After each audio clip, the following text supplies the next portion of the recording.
right, let's move on to our consensus wide receiver ranks. These are the Daydreamers top 12 wide receivers. If you want our full ranks, head over to daydreamermedia.com. We have our draft guide up there with all our positional ranks and our top 250. You guys can print that sheet out, take it with you to your draft. We got one more installment of the draft guide coming out soon. So if you can, we would suggest that you guys wait as long as you can to draft, because the more you know, the more you know. Yeah. So let's get into this list. Number 1 on our list, Stefon Diggs from the Buffalo Bills. Ryan and Keone, you guys both have him at 2. I have him at 3. Keone, talk a little bit about Stefon Diggs. Well, I'm going to steal this name from another big, famous person of New York, but he is Teflon Stefon, because nobody can stick to this guy. Yeah. Seeing as he had the 6th most receptions in NFL history with 127 last year. So ain't nobody near him. You know, he's just getting all those receptions. Mm-hmm. And I know we've already talked about how improved Allen is with his completion percentage. And I don't know if he can improve a lot more, or like at least in the jumps that he's had in the past 2 years compared to now, because that would put him in like 75%, which is ridiculous. Which is like NFL record territory. But I don't see it decreasing. So that's still upper 60s, which is very, very good. And I think they have some tough matchups going throughout the season, but when you're at the top of your position like he is and Allen is, it really doesn't affect fantasy numbers all that much. And so, I mean, they have great chemistry, and I see it continuing for, the whole season. So, I mean, how much can you say about the number 1 guy, like that people don't already know? Absolutely. All right. Number 2 on our list, Davante Adams from the Green Bay Packers. I have him at 1. Keone and Ryan, you guys both have him at 3. He finished wide receiver 1 overall last year, led the league in receiving touchdowns with 18 and yards per game with 98.1. He caught a career high 77% of his targets. In 2019, Davante Adams finished wide receiver 24, his worst finish since 2016, but he only played 12 games. Really, he was the wide receiver 6 in points per game that season. So really his worst finish was wide receiver 14 in 2017. This man scores touchdowns. It helps a lot that Aaron Rodgers is the one throwing him the ball. Touchdowns since 2016, 12, 10, 13. The year he only played 12 games, he only scored 5 touchdowns. And then last year, 18.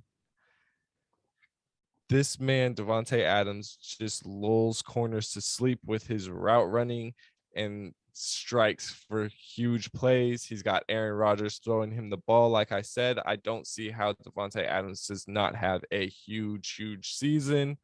He's also on the contract year, so playing for that big contract. Number 3 on our list, Tyreek Hill from the Kansas City Chiefs. Ryan and Keone, you guys both have him at number 1. I have him at 2. Ryan, talk a little bit about Tyreek Hill. Well, he's amazing. No, I'm just kidding. Well, he is really good. But he plays for one of the best offenses, plays for one of the best quarterbacks. One of the best coaches. He's just a great overall team. Okay, they score a lot of points. 2 of the last 3 years, he's had over 135 targets. And then in both those seasons where he had over 135 targets, he had 87 receptions. He's 5th in total touchdowns since 2018. He has 3 rushing touchdowns, 34 receiving touchdowns, and a return touchdown. He's fast. He gets the volume. Great offense. It's easy. He has a little bit of knee tendinitis, which is something to watch out for, because you heard that with Todd Gurley, and all of a sudden he fell off a cliff. So we'll see how it goes. It's obviously not going to be major. That's what they're saying right now, but keep an eye on it. I'm gonna move him down to number 2 and move Davante Adams to number 1. So just because that little tiebreaker, it's a tie. I'd rather have the healthy guy. So it's a tiebreaker in my head. If I had to pick, knee tendonitis doesn't sound good. Yeah. I feel it. I already got Davante Adams at 1, so I'm right there with you. Number 4 on our list, Calvin Ridley from the Atlanta Falcons. I have him at 4. Keone and Ryan, you guys both got him at 5. Keone, Calvin Ridley. Yeah, we saw what he could do last year with him being the clear, like an outright number 1 wide receiver with over 1,300 yards and nearly 150 targets with 90 receptions and 9 touchdowns. And this offense likes to pass the ball with Matty Ice at the helm and all over the field. So it doesn't matter if it's short, long, they'll pretty much go wherever. And they also have Russell Gage, who we should mention also is a good late round draft pick, by the way. So he's definitely in there. And now they have Pitts, so that kind of compensates for the loss of Julio Jones. And so I was worried at one point that there would be too much pressure on him, going into the season. But I think he is going to have that spread out with Gage and Pitts there. So it's not going to be too much of I'm sure he's going to get double teamed and all that sort of stuff. But if it's anything similar to what he did last year, then, he's a top 5 wide receiver. And that's, Don't worry. Yeah, don't worry. Yeah, it don't matter. He's good. He's fast too. Yeah, he's very fast. And I think he's still pretty young. And I think intern Aaron has him at number 1. Yeah. So, but yeah, that offense is really good. There was a Twitter clip going around where he just made this inside cut and then cut right back outside, bro. It's dirty. That was so dirty. That was and he could do that on a regular basis. Just create separation out on the field. And that's what you need. Yeah, number 5 on our list, DeAndre Hopkins from the Arizona Cardinals. Keone and Ryan, you guys both have him at 4. I have him at 5. His wide receiver finishes since 2015 in half-point PPR 4, 29, 1, 2, 5, 5. That wide receiver 29 finish is really an outlier year. He's going to be within 30 points or so of the wide receiver 1, so he's going to finish somewhere near the top. Last year with the Cardinals, Hopkins had 28% of the target share, 115 receptions, 1,407 yards, and 6 touchdowns. They didn't bring in much competition for him. And if you listen to Ryan talk about Kyler Murray a couple of episodes ago and why he's down on Kyler for fantasy, is for this NFL team to get better, they're going to need to throw the ball more. Sometimes we as fantasy players, we see the ability that players have, and we translate that to what it could mean for fantasy. And that's not always how it works for the NFL teams and what the NFL teams wants and needs to do. To be a good fantasy player, you need to pay attention to what the NFL team is actually doing. The Arizona Cardinals are going to have Kyler Murray throw the ball more than tucking it and running it. Like Ryan was saying, that's bad news for Kyler's upside with the rushing for fantasy, but great for DeAndre Hopkins in the receiving game. Last year, he finished as a wide receiver 5. The year before that, he finished as a wide receiver 5. This year, he's going to finish wide receiver 5. All right, number 6 on our list, DK Metcalf from the Seattle Seahawks. Ryan and I both have him at 6. Keone has him at 7. Keone, you want to tell us a little bit about DK? Yeah, he is the Dick King of Seattle. He's been working out at Pike's Place Market, throwing the fish back and forth from vendor to vendor, building both his size and agility to be able to just run through anyone in his way, whether it be on offense for a touchdown or a bunch of yards, or as a last line of defense on a turnover. Just ask Buda Baker. And I know Lockett is the reception guy, but DK Metcalf has had at least 100 targets in each of his 2 seasons so far and had 10 touchdowns last year with an iffy Russell Wilson at times. And last year, he had just over 81 yards per game. So he gets yards. Like I've said before, Lockett is more of the reception guy, but DK Metcalf is just the big, huge, imposing force that will get yards as well as touchdowns. And so if Russell Wilson can play how we hope he can play and expect him to play, then this year he's just gonna, just shit off. Absolutely. Number 7 on our list, Allen Robinson from the Chicago Bears. Keone has him at 6. I have him at 9, and Ryan has him at 11. Ryan, how you feel about Allen Robinson? I think he's good. He every season he's played 16 games. He's had 151 targets or more. So volume is there for him. But touchdowns aren't.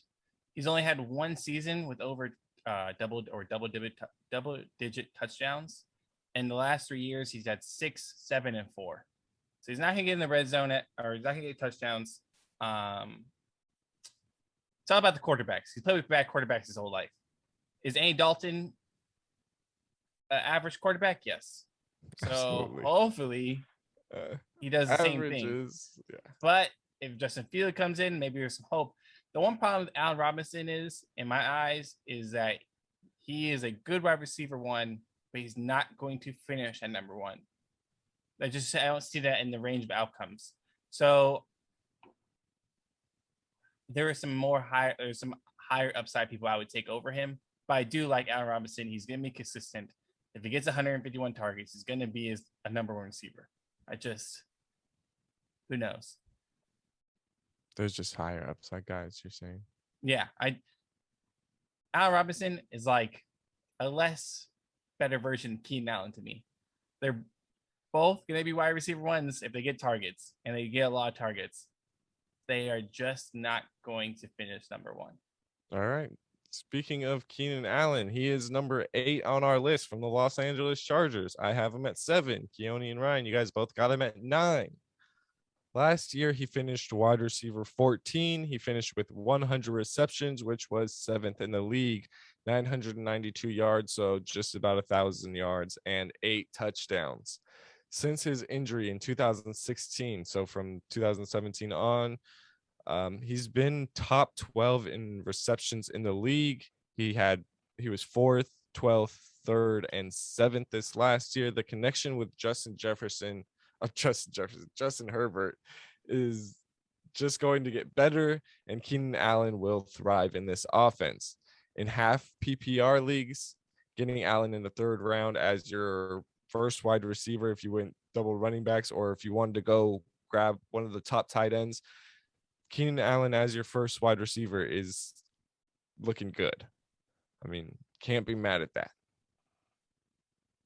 I mean, this offense is really electric, and I just think that everyone just takes a step forward here.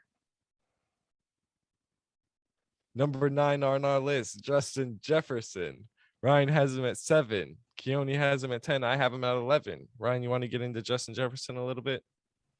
Yeah, one of our best friends called it. James Colvin called out the Justin Jefferson breakdown or breakout, and he had one of the best rookie seasons, wide receiver rookie seasons of all time.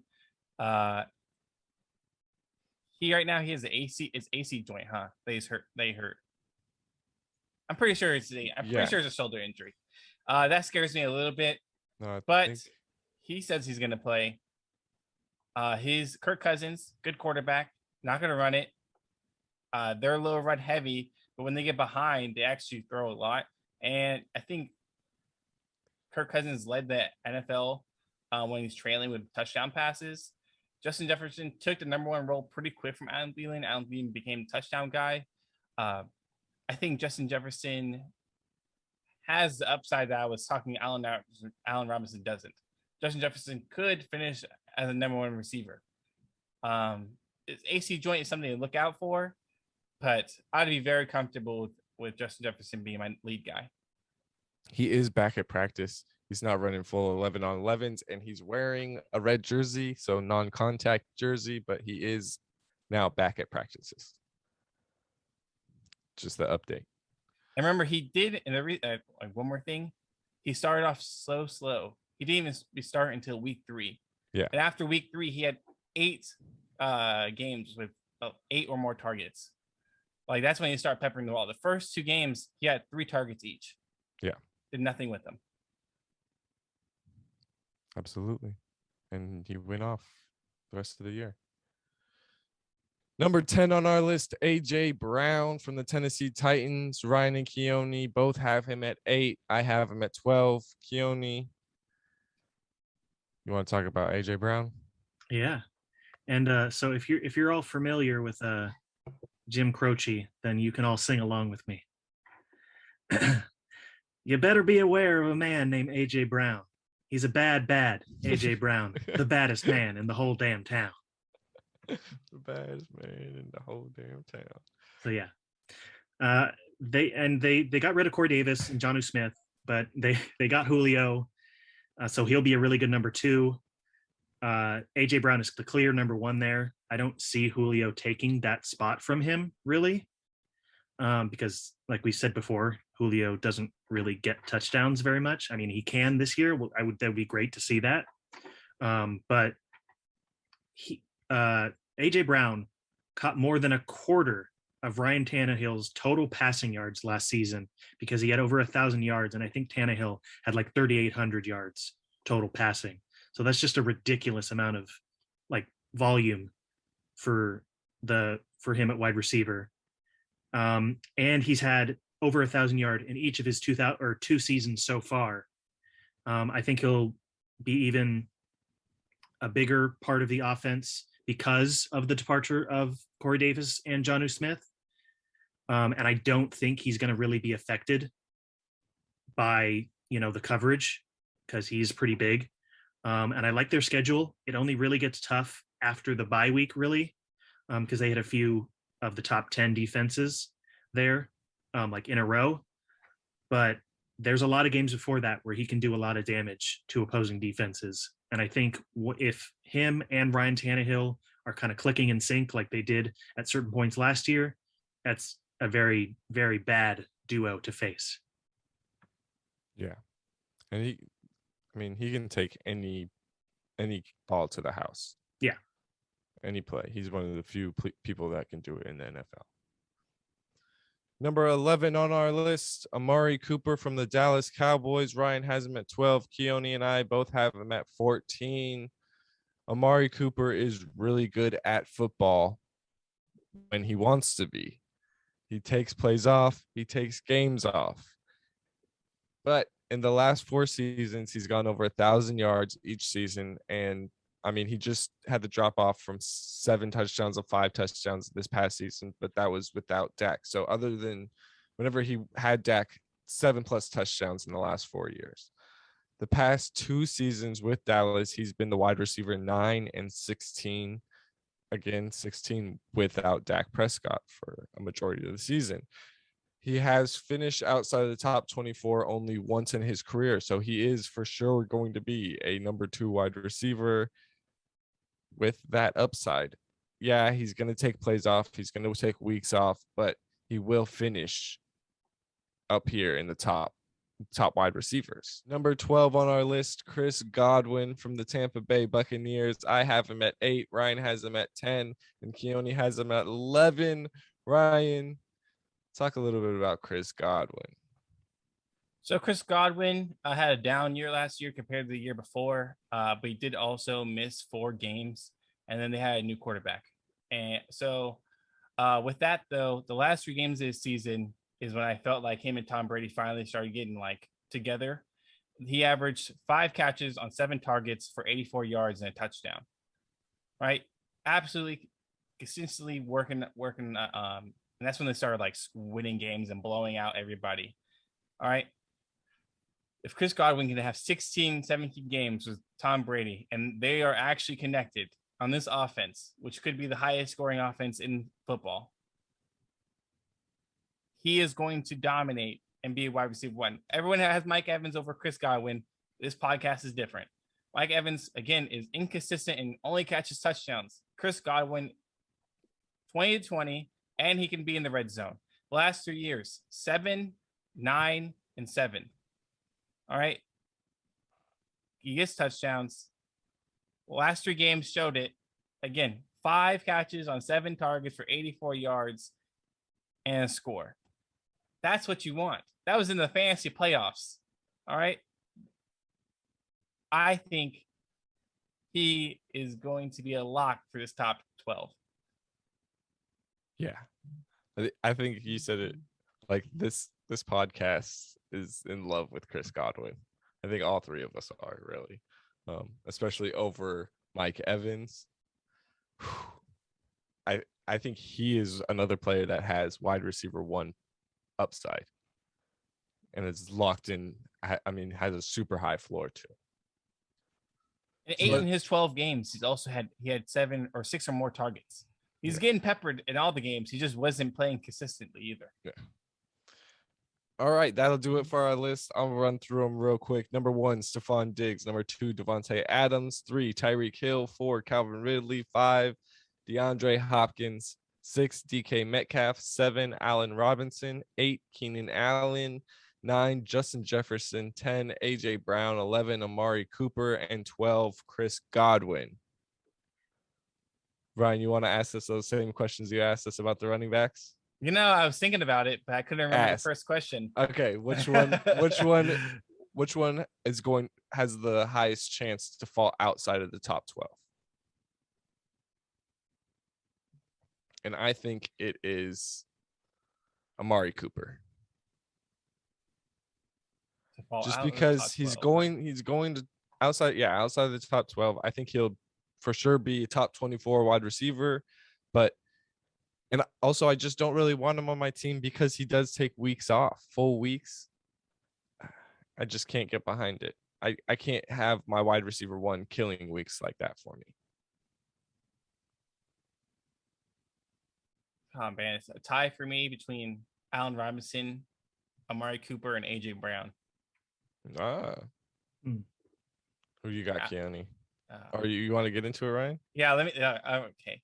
Explain yourself. If AJ Brown is not as efficient as he's been, does he have the volume to be a top 12 guy? I mean, he catches touchdowns at an alarming rate. Yeah. I that is one thing that scares me. But I'm gonna agree with you, Amari Cooper. He doesn't fall outside the top 24. He is the best second receiver probably in the NFL not the best. Sorry, that's a little high praise. But one of the best wide receivers as second receiver in CeeDee Lamb. But AJ Brown would be second. I think AJ Brown's second on that list. Keone? I just have to say in defense of AJ Brown, he has had each of his seasons has been over 1,000 yards. So yes, he gets touchdowns, but he does get that volume. And as I said, it's over a quarter of Tannehill's passing yards. But what's if he does, I'm asking for about targets. Okay. He's so efficient. That's what I'm saying. He's not. He's not a 120 target guy. No, fair enough. And not with Julio there either. But I think we all agree on with Amari Cooper, just because, one, because of what you've mentioned already, JJ, and 2, because I think out of all of these guys, they're pretty secure in their roles, except for maybe Amari Cooper. With CeeDee Lamb, a lot of people do see CeeDee Lamb as the number 1 there. And so I think CeeDee Lamb has the most potential to be chomping at his heels for that number 1 spot. And in order to potentially kick him out, and especially if he's at number 11, that's only 1 or 2 spots to fall, until you're out of that top 12. But yes, he will be still that top 24 wide receiver though. Yeah. At the end of the year, his total points will get him there. All right, and then the last question: who is someone that can finish number 1 at the position, number 1 overall? I think it's Calvin Ridley for me. So you're going with intern Aaron then. You two are in cahoots on that. I'm not saying I think he has a true possibility. If you're not talking about Davante Adams, Stefon Diggs, I think Calvin Ridley just because of the volume. Russell Gage is good, but he's not that good. Yeah, I agree with that. He's a good 2. No, I think I'll go with Chris Godwin, the farthest to jump, but he is the best wide receiver on that team. Okay, so then I am gonna go with apparently Aaron has changed his That's his not till stance. the update though. So let's talk about.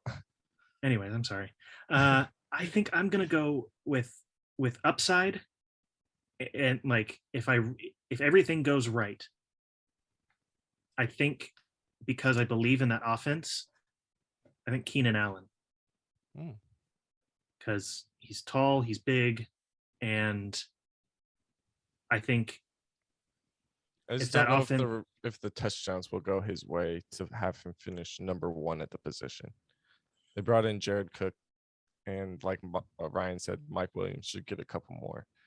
I think Keenan Allen stays right around the 6, 7, 8 range of touchdowns, and that's just not enough for me to push him up to number 1 overall. But fair enough. It's a stretch, but if it happens, then yeah, it could. Justin Herbert's the man, so he could get it done. Hey you! Check out some of these other cool videos we have, as well as subscribe and click that bell. It really helps our channel out. And don't forget to stay dreamin'.